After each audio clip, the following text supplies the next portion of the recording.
विनीत शिंदे जी हैं। लॉकडाउन जब से लगा और लॉकडाउन अब ओपन हो चुका है, इस दरमियान आपकी समस्या क्या-क्या रही है?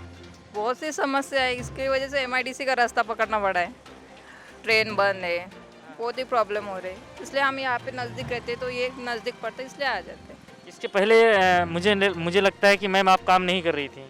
नहीं, कम कर रहे थे, डोंबिवली में जाते थे ट्रेन से, मगर अभी इधर ट्रेन तो ओपन नहीं है। अभी 11 बजे ड्यूटी की, सुबह की ड्यूटी रहती थी 8 बजे की। अब 11 बजे ट्रेन ऊपर चलेगी तब कब पहुँचेंगे, इसलिए फिर अभी इधर ही रहते। और इन सब के बीच में महँगाई जो बड़ी समस्या बनी है, आपके किचन पर कितना प्रभाव पड़ रहा है? बहुत ही प्रभाव पड़ रहा है। अभी तो सब्जी वगैरह तो वो भी है, मगर जो कटदान्य है वो भी तो महंगे ही है। क्या है सस्ता, कुछ भी नहीं। तो सरकार से कुछ उम्मीद? सरकार से तो बहुत उम्मीद है, मगर कौन है? सरकार ध्यान ही नहीं दे रहा। कौन ध्यान दे रहा है? कोई सरकार नहीं। महिलाओं को भी लेकर के नई-नई योजनाएँ लेकर आई है, जिसमें से उनको कुछ लोन दिया जा रहा है, जिससे वो अपना नया-नया बिज़नेस कुछ कर सकें। खाली पेपर पे सर, सही में कुछ नहीं हो रहा। उनके यहाँ लिए नज़दीकी कुछ नहीं पहुँचा है। हाँ, यहाँ कुछ नहीं पहुँचा है नंबर अभी तक। लगाओ, फॉर्म ये करो, वो सबमिट करो, कितना दिन जाएगा? कितना दिन जाएगा तब दे तक? रहे जो हाथ गाड़ी लगाते हैं उनको, वो सब ले लिया, 200-200 रुपया जमा किया और उसका कुछ पता नहीं है अभी तक। जो पथ विक्रेता के पास में जो हाँ, हाँ, हाँ, इसके लिए 10-10 हज़ार का आया हुआ है। फॉर्म भरने का और उसका अभी तक कुछ नहीं। अभी 3 महीना हो गया फॉर्म भर के हम लोगों ने। तो जिन लोगों ने आपसे फॉर्म भरवाया और पैसे लिए, वो लोग क्या बोले? वो बोल रहे वो हमको नहीं पता, वो साइबर वाले थे, वो आके बैठे थे और हमको लिस्ट मिला था, इसलिए हम लोगों ने खाली टिक किया। कल्याण डोंबिवली महानगर पालिका के वार्ड ऑफिसर के पास में ये सारे फॉर्म भर के जाते हैं और वहाँ से कम एक जानकारी निकालनी पड़ती है कि क्या उन्होंने एक फॉर्म केडीएमसी में दे दो और एक बैंक में दे दो। बैंक में लेके गए तो बैंक वाले बोल रहे हैं मैडम ये फॉर्म तो हम लोगों के पास कितना पड़ा है, अभी तक इसका कुछ रिप्लाई नहीं है, जब भी आएगा तब भी हम कॉल करेंगे। बस 3 महीना हुआ, कॉल तो कुछ आया नहीं बैंक से भी, और कोई कोई बैंक वाले ने लिया ही नहीं, बोले हम लोगों के पास आया ही नहीं है। ऐसा है, क्या सरकार से उम्मीद रखने का? 10,000 नहीं दे सकते तो महिलाओं के लिए और कुछ क्या करेंगे? महिला सुरक्षा कितना बड़ा मुद्दा है? वो तो सबसे बड़ा मुद्दा है। हम लोग इतना जान हाथेली पे लेके इधर से आते हैं, ये रास्ता भी अच्छा नहीं है, फिर भी क्या करेंगे, मजबूरी है, इसके लिए आ रहे हैं। क्योंकि यहाँ पर अगर हम लोग देखें मैं चाहूँगा कि यहाँ पे कैमरामैन अगर दिखाएंगे तो पीछे साइड में कुछ भी लाइट नहीं है, यहाँ पे लाइट नहीं है और इसके बाद यहाँ पे आना ही एक अपने आप में सबसे बड़ा खतरा है। हाँ, अगर अकेला इंसान आएगा, यहाँ पे सिर्फ हाईवे रोड है, एक बड़ी बड़ी सी ट्रक खड़ी रहती है, मतलब डर लगता है, कोई साथ के लिए रुकना पड़ता है हम लोगों को, अकेला इंसान जा नहीं सकता। मैं पथपेड़ी में जॉब पे थी डोंबिवली में, एक लॉकडाउन की वजह से वो पथपेड़ी बंद हो गई, इसके लिए इधर आना पड़ रहा है मेरे को। धन्यवाद। महिलाओं की अपनी एक समस्या है, इन समस्याओं में सरकार भी जिम्मेवार है, क्योंकि सरकार के कुछ ऐसे कदम आए जिससे कई लोगों के रोज़गार पर असर पड़ा है। और महिला सुरक्षा का सबसे बड़ा मुद्दा है कि आज एमआईडीसी में अगर हम देखें तो एक भी लाइट जल नहीं रही है। एमआईडीसी अधिकारी और एमआईडीसी के जितने भी कर्मचारी हैं, इन बातों पे ध्यान नहीं दे रहे हैं। इसका कहीं न कहीं मेंटेनेंस वाले पैसा खा रहे हैं और इन लाइटों को और इनके दुरुस्तीकरण को ध्यान में नहीं रखा जा रहा है। आगे के क्रम से हम बात करेंगे ऐसे। नमस्कार, आपका नाम? रमेश सिंह। रमेश सिंह। रमेश सिंह जी, आप रहने वाले कहाँ के? मैं रहने वाला हूँ उन्नाव डिस्ट्रिक्ट यूपी का।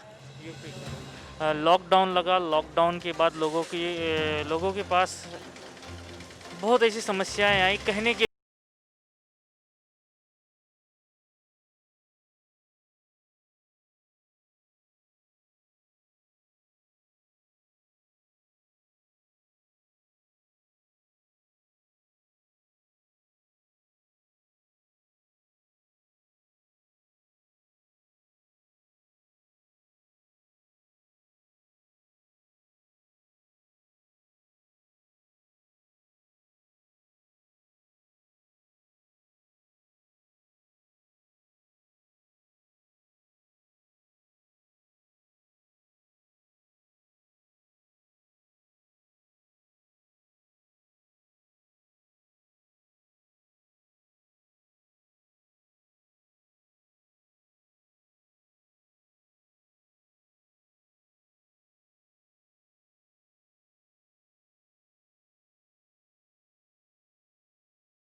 कुछ नहीं। सरकार के खिलाफ भी आपका कोई गुस्सा है? गुस्सा तो बहुत है, लेकिन यहाँ जन समर्थन गुस्सा, एक की गुस्सा होने से कुछ हो नहीं रहा ना।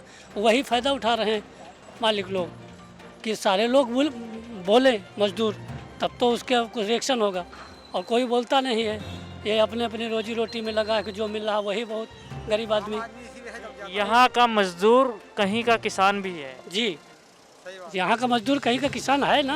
अगर मजदूर कहीं का किसान है तो किसानों का भी इस समय एक बहुत बड़ा घटक दल इससे परेशान है। परेशान इसलिए है कि किसान बिल जो है आया है, जी जी फार्मर बिल, जी जी उस पे किसान बड़े आक्रोशित है। जी।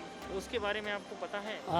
नहीं, उसके बारे में तो नहीं, लेकिन हो रहा है, जैसे पंजाब साइड में हो रहा है किसान यूनियन, लेकिन ज़्यादा जानकारी नहीं, क्योंकि हम लोग इतना टीवी वीवी देख नहीं पाते हैं, काम पे ही रहते। लेकिन दोनों जो बिल बनाया किसान श्रमिक, उसमें कुछ ज़मीनी आए हकीकत, तब तो मालूम हो। श्रमिक भी बनाया, लेकिन अभी बनाया है, लेकिन लागू क्या हुआ? श्रमिक में जो बनाया था, श्रमिक में आप रजिस्ट्रेशन करेंगे तो जाके आपको कोई तो फायदा। रजिस्ट्रेशन कंपनी कराएगी तो करेंगे ना, कराने वाला तो होना चाहिए। कराने तो हम लोग बैठे हैं, लेकिन कंपनी कराएगी तो करूँगा ना। हमारे खाली कहने से रजिस्ट्रेशन नहीं हो रहा ना। कंपनी और शासन यानी सरकार इसमें हावी हो कि नहीं, हर कंपनियों में करना है तो हम लोगों तक बात आएगी। ऐसे आएगी ही नहीं। तो कानून बना है, बना ही रहेगा। मालिक लोग ऐसे कि चल रहे हैं वैसे करते रहेंगे, हम लोग मजबूर होकर काम करते रहेंगे अपने जीवनी के लिए। ये थे रमेश सिंह जी। इनका कहना है कि सरकार जितने भी काम कर रही है, जितने भी योजनाएं ला रही है, वो सिर्फ एक दिखावा है और केवल इन सब का पेपर पे ही केवल सब कुछ दिख रहा है। ज़मीनी कहीं कुछ भी तरक्की नहीं हो पा रही है, या उनका कोई भी दिखावा नहीं हो पा रहा है, ज़मीनी अमली जामा नहीं पहना पा रहे हैं। देश दुनिया की तमाम खबरों देखने के लिए जुड़े रहिए। कैमरामैन महेंद्र के साथ मैं अखिलेश, एमजे न्यूज़ नेटवर्क, कल्याण।